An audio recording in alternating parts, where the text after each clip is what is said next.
Olá a todos, bem-vindos a mais um episódio de A Terapia Não Funciona. Então, estávamos aqui, perdoem desde já que a minha colega, que ela hoje está um bocadinho ressacada, a lua cheia literalmente não está ressacada de, de álcool, mas é ressacada de sono, porque a lua cheia deu-te uma má noite, não foi, Cláudia? Deu-me uma má noite, principalmente porque tive uma cliente que foi operada Das ontem cenas. e, e ontem à noite teve que ir ao bloco outra vez. Ok, Então fiquei estavas muito assim, ansiosa. não fiquei ansiosa, mas sabes quando nós parece que não vamos para a cama enquanto não sentimos que a coisa está. Então, que não estou nada habituada a deitar-me tarde, então hoje parece um zumbizinho, Sim, mas estou cá forte e firme, fresca e fofa. fresca e fofa. Então, e nós hoje, eu hoje trouxe aqui um tema porque é Muito interessante, eu diria. muito interessante e muito importante, eu acho, muito pertinente, Muito pertinente. que Eu é, concordo. eu tive uma situação familiar em que duas pessoas estavam muito magoadas uma com a outra, mas as famílias às vezes têm estas questões de não falar, não é? Eu acho que o ser humano no geral, Sim, o ser diria. humano no geral, mas eu acho que nas famílias há muito aquelas, as famílias tradicionais portuguesas não se fala muito sobre emoções e Sim, é sobre verdade, é o que é verdade. que eu senti, como é que isto me fez sentir e etc. Na minha família, eu sou a desconcertante lá da zona. Eu também. Graças a Deus. E a minha irmã também é muito. Pronto. E então o que é que aconteceu? E que eu acho que isto é um padrão muito recorrente na minha família, principalmente. Principalmente não, só na minha família do lado do meu pai. Pronto, do lado da minha mãe é ao contrário, às vezes até é demais. Nós dizemos tudo cá para dizer, não fica Que nada por dizer. engraçado. Na minha família, É não. Não há muito mesmo. oposto mesmo. Essa parte não existe, não há tradição sequer. Sim, mas a minha avó materna era muito sincera, sabes? Muito Que transparente. engraçado. E Isso é então, espetacular. sim. Tanto que eu costumo dizer que a minha família materna é muito unida por causa disso, porque a Claro, minha avó tinha muito esse valor muito da sinceridade. claro. E então Pôr as coisas em ela, pratos limpos, tudo não é? em pratos limpos, tudo o que havia para dizer, e sempre incutiu isso muito na minha mãe e na minha madrinha. Então, elas as duas, tudo o que havia para dizer, principalmente a minha madrinha, que eu sei ela assim meio desbocada, a minha mãe era mais recatada, mais no canto dela, mas a minha madrinha é tipo o que ela tem a dizer. Aliás, a minha mãe dizia muitas vezes, ainda esta semana falámos disso, a minha madrinha. A minha mãe dizia muitas vezes que a minha madrinha nunca ia morrer de AVC. Ai, cara, tu nunca vais morrer de AVC. Ela, então, tu dizes tudo o que tens, é que tu às vezes nem tens filtro. E é verdade, às Adoro. vezes é tipo, madrinha, tá, já ouvi, agora podes te calar, mas aquilo tem que sair, sabes, para limpar. Às vezes é tipo, eu estou a ver ela falar assim, vocês ignorem só, porque ela está só a despejar, deixa estar. Mas é muito engraçado, porque eu prefiro mil vezes Sem dúvida. assim, porque nós nunca temos nada por dizer uns aos outros, está tudo dito. Somos super transparentes. E depois do outro lado da minha família é o oposto. Ninguém diz nada, tem imensa dificuldade em comunicar e tudo mais. Então houve uma situação em que duas pessoas da minha família estavam muito magoadas uma com a outra, Sem as duas terem a noção, sem também as a duas ver. terem noção Que do quanto é que a engraçado. outra pessoa estava a Sabe, magoar aquela. Então eu estava, pronto, convocámos assim uma reunião familiar e eu estava a observar assim, como elemento externo. como elemento externo, não é? A conversa eu estava assim, é incrível, incrível e triste ao mesmo tempo, como é que na nossa lente é tudo tão diferente da lente na do, lente do do outro. outro. E nós às vezes somos tão agarrados a estas certezas absolutas da nossa perspectiva. Por isso é que eu digo muitas vezes, às vezes eu estou a fazer sessão e, e eu faço mais mentoria, não é? Então às vezes dou alguns insights, não acho nada, não tenho que achar nada, mas dou alguns insights e às vezes as minhas alunas dizem-me assim, Maria, então mas o que é que acha de não sei quantos? E disse, olha, primeiro que nada eu não tenho nada que achar. E segundo ponto, há aqui uma coisa que é, vamos dar o exemplo, não estou a dar nenhum exemplo concreto, mas vamos dar o exemplo que a pessoa está a falar do marido. Eu não posso achar nada sobre o seu marido, porque eu só conheço o seu marido. Vamos imaginar que ele se chamava José. Eu não conheço o José, eu conheço o José pelos olhos da Josefina. Claro.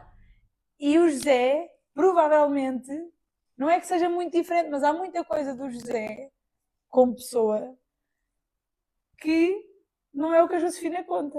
Então, ontem eu vi um post que era uma fotografia no Instagram que era: existem quatro pessoas numa relação. Quem tu és, quem a outra pessoa é, quem tu achas que a pessoa é e quem a pessoa acha que tu és.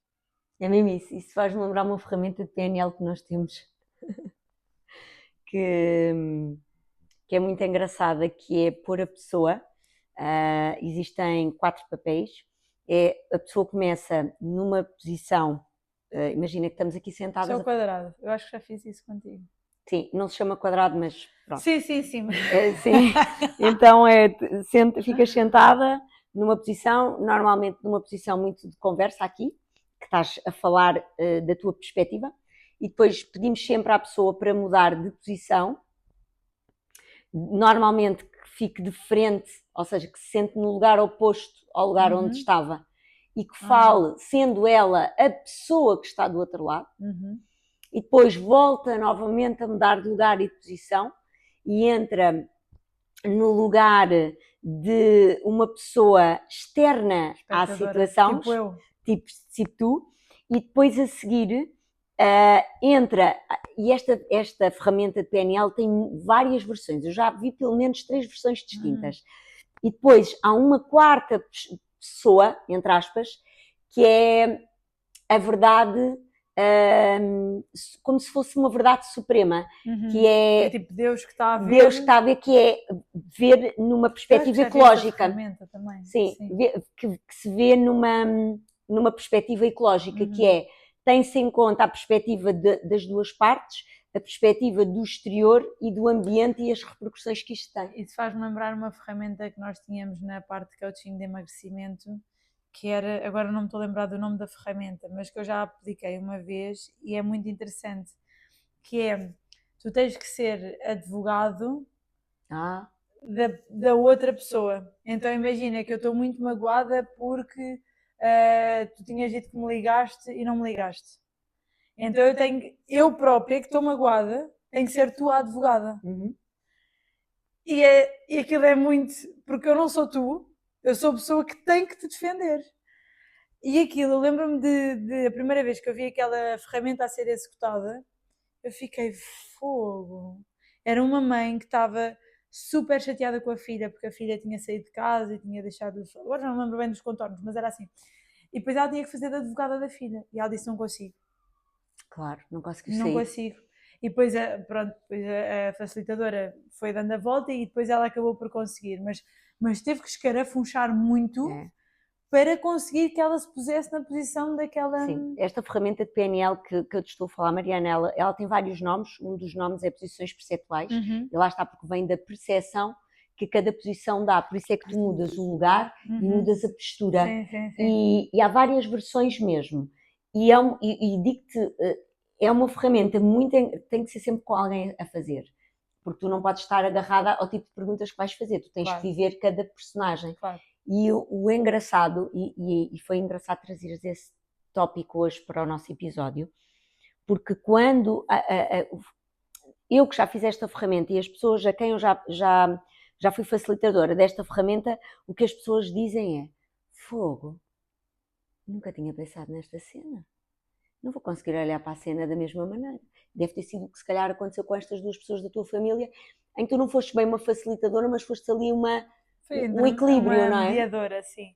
Porque uma delas foi... Imagina... O que é que aconteceu? Ou seja, agora só para as pessoas, porque eu não te fiz estas perguntas há bocado para perceber. Quando as pessoas começaram a falar, tu que estavas de fora, tinhas a percepção clara das 2 posições ou foste ganhando essa...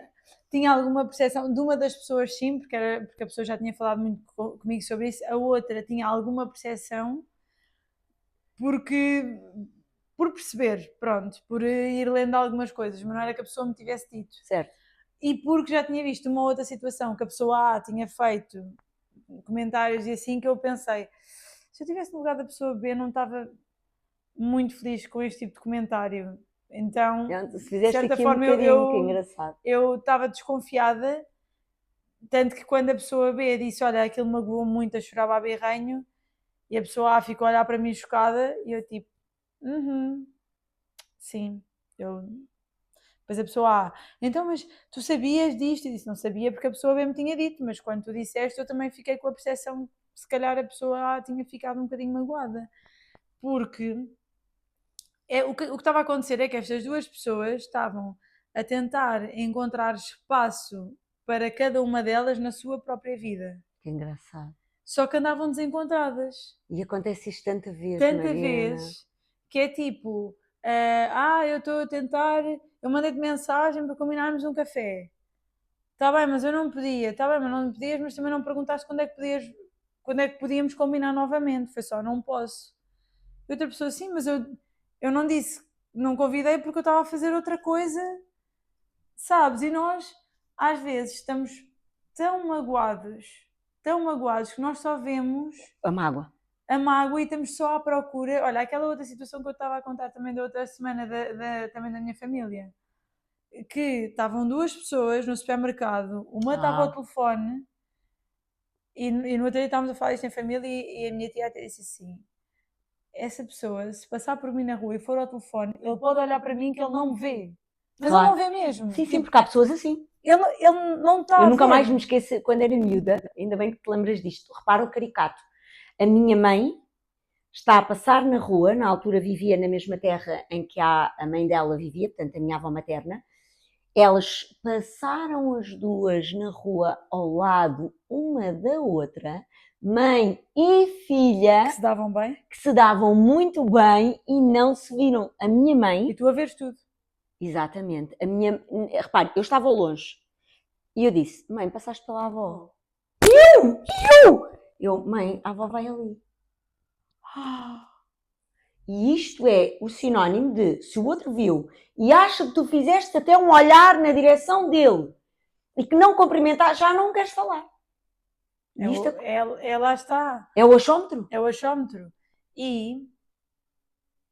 Ou seja, isto agora entretanto dá uma confusão, mas há a pessoa A e a pessoa B que ontem tiveram uma conversa e que ficou tudo bem e que tiveram a resolver as cenas deles. Depois há a pessoa B e a pessoa C da família, que a pessoa C tem muita mágoa, que é essa tal do supermercado, claro, que só vê passaram o mal. uma pela outra, a pessoa B ia ao telefone em Nárnia completamente. Claro. Eu também eu encontrei-os, aquilo foi tipo assim, qual é que era a probabilidade de nos encontrarmos todos aqui no supermercado nesta hora? Eu também os encontrei, pronto. E a pessoa C chega ao pé de mim e diz: a pessoa A, B passou por mim e não me diga, só me cumprimentou porque eu lhe disse alguma coisa. E não. E eu tipo. Entretanto encontrei a pessoa B outra vez. Então não cumprimentaste a pessoa C? Eu não cumprimentei, não. Eu cumprimentei. Eu não a tinha visto porque estava ao telefone. Era só isso. Só que a pessoa C está tão magoada e tão focada nos defeitos do outro, que é tipo, eu estou só à procura dos teus defeitos. Então, qualquer coisinha que tu fizeres é para me atacar, é para magoar, é porque tens aquele defeito. E as pessoas não veem que isto é só o espelho da mágoa que elas vivem. Eu fiquei tão triste pela pessoa C, tipo, a chorar no meio do supermercado. Tipo, se aquilo me tivesse acontecido, a pessoa B não me cumprimentou. Eu disse, então, como é que é? Está tudo bem? Claro.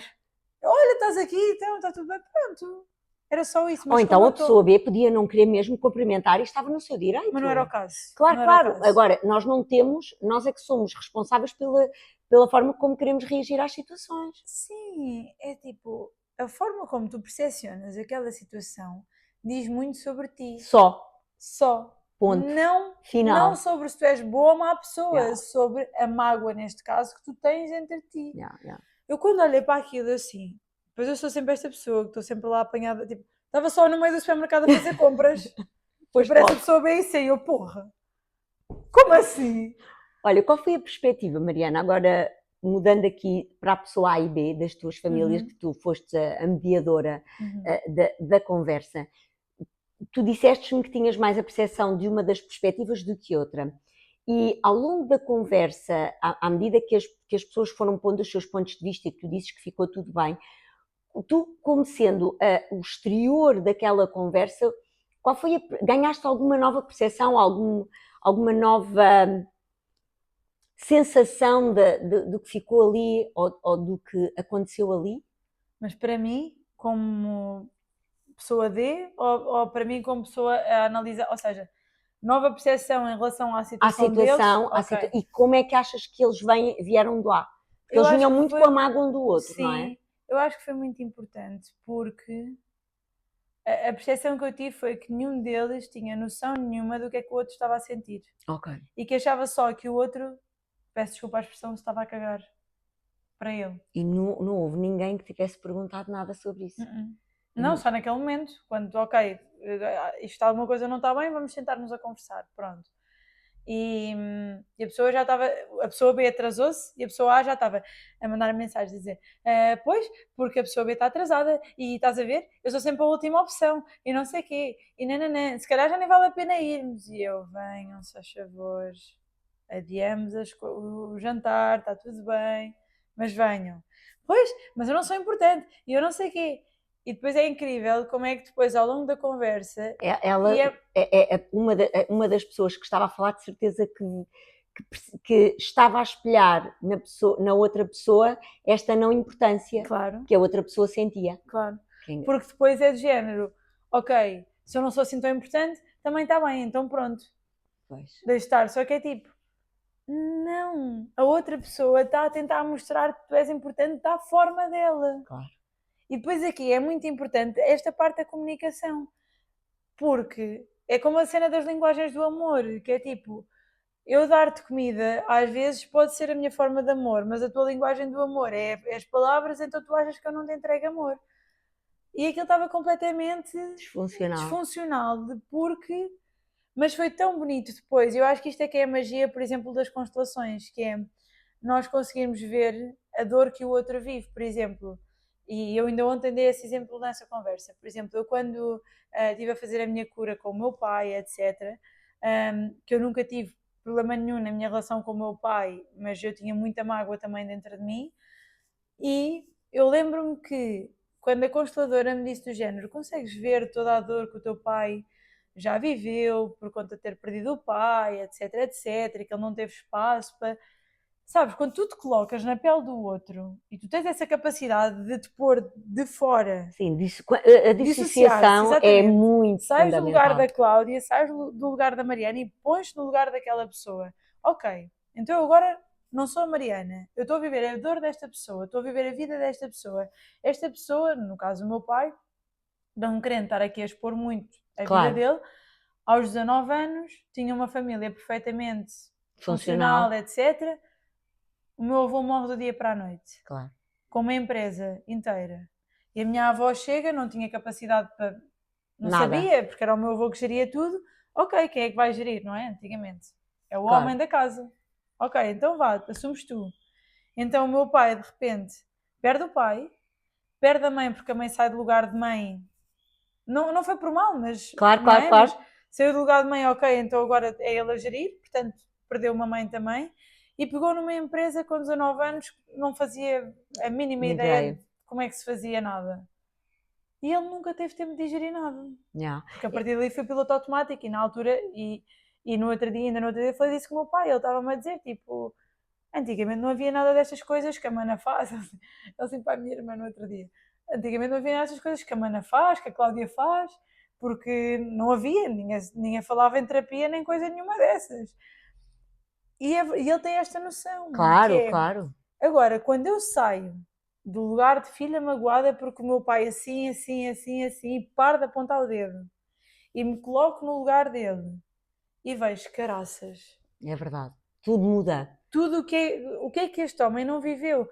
Está bem, mas ele não devia ter... Mas não havia ferramentas antigamente. Hoje em dia pode ser porque ele não quer. Hoje em dia pode ser porque as pessoas não querem olhar para a dor, etc. Mas antigamente estas coisas não se falavam. Sim, é verdade. Era só para a frente é que a caminho acabou.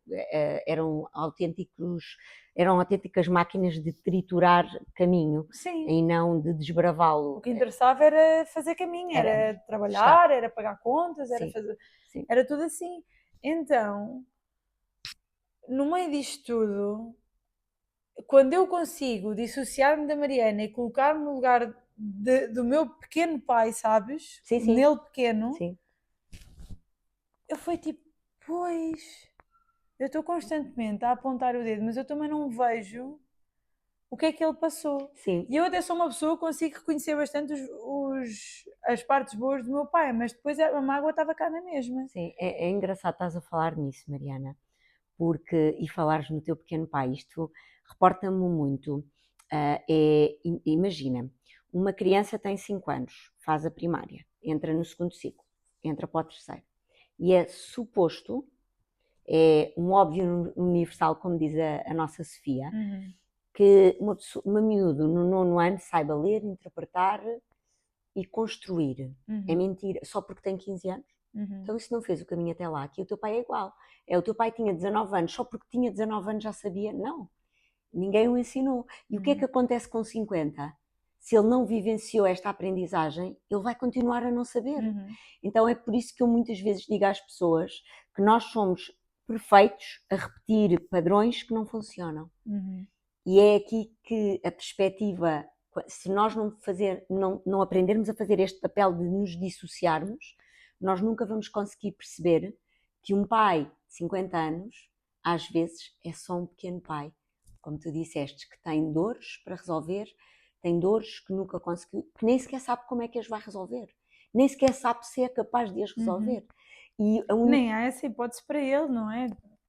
Ele está a viver um mundo à parte. Exatamente. Não é? Porque, por cima, no caso dele, vive noutro país exatamente, também. Exatamente. Num meio completamente diferente do nosso. A cultura faz toda a diferença. Toda a diferença. E isto para te dizer, Mariana, e isto transportando agora para as pessoas que nos ouvem, é percebermos que muitas vezes nós vivemos uma vida inteira a criticar o feitio e a forma do outro ser, A, B ou C da nossa família ou do nosso trabalho, não é?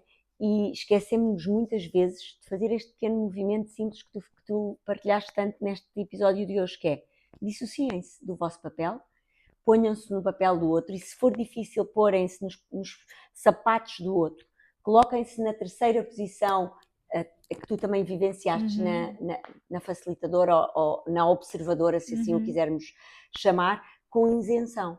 Porque trazer uma terceira perspectiva sem ser com isenção, ela pouco ou nada vai resolver. E há aqui 2 pontos, que é: no caso não conseguirem fazer isso, procurem ajuda. Sem dúvida. Significa que a mágoa está muito grande. Sim. Muito grande. Se eu não consigo sair do meu lugar de mágoa e olhar para o outro como ele é, ou ele sente que é, verdadeiramente, então é porque eu preciso de ajuda. Ponto final. Exatamente. Eu acho que isso é uma grande red flag.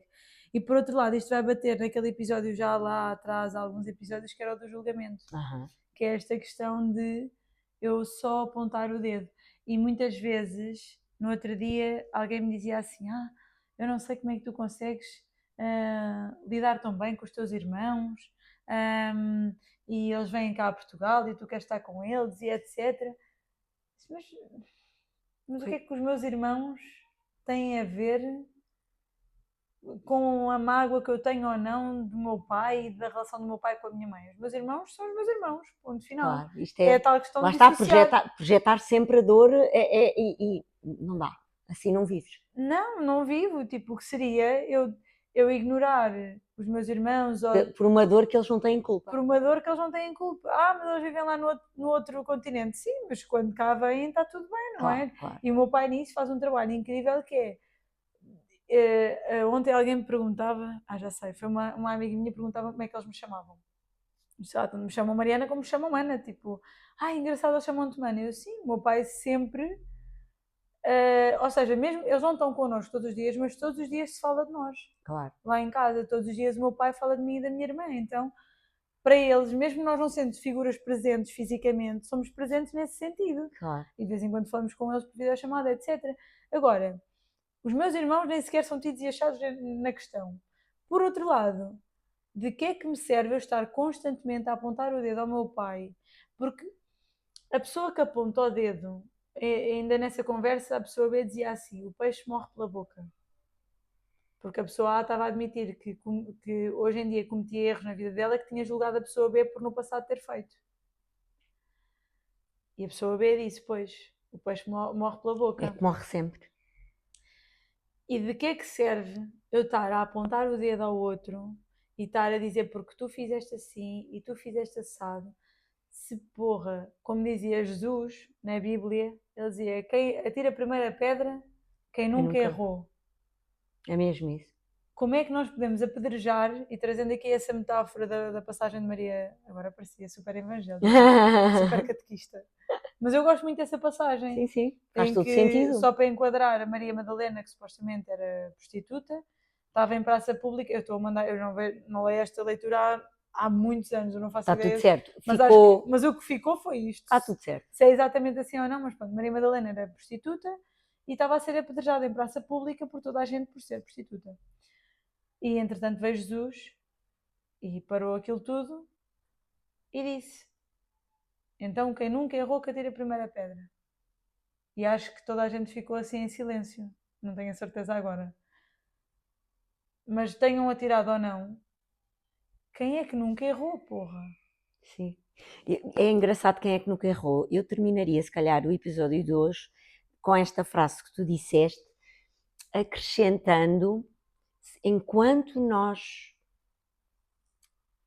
vivermos a achar que o problema está do lado de lá, nós nunca vamos ser autores, nem vamos ser capazes de conseguir mudar ou gerir, seja o que for na nossa vida.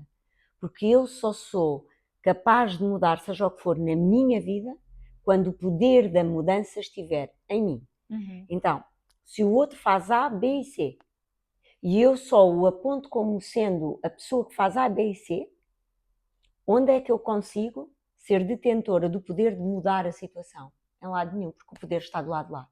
No momento As em que eu pessoas perdem-se aí. Sim, no momento em que eu faço esta mudança de paradigma e que trago para mim o que é que eu posso fazer para que esta situação deixe de ser vista desta forma por mim, é aí que eu ganho o poder da mudança da minha vida. É porque nós muitas vezes queremos que o outro mude.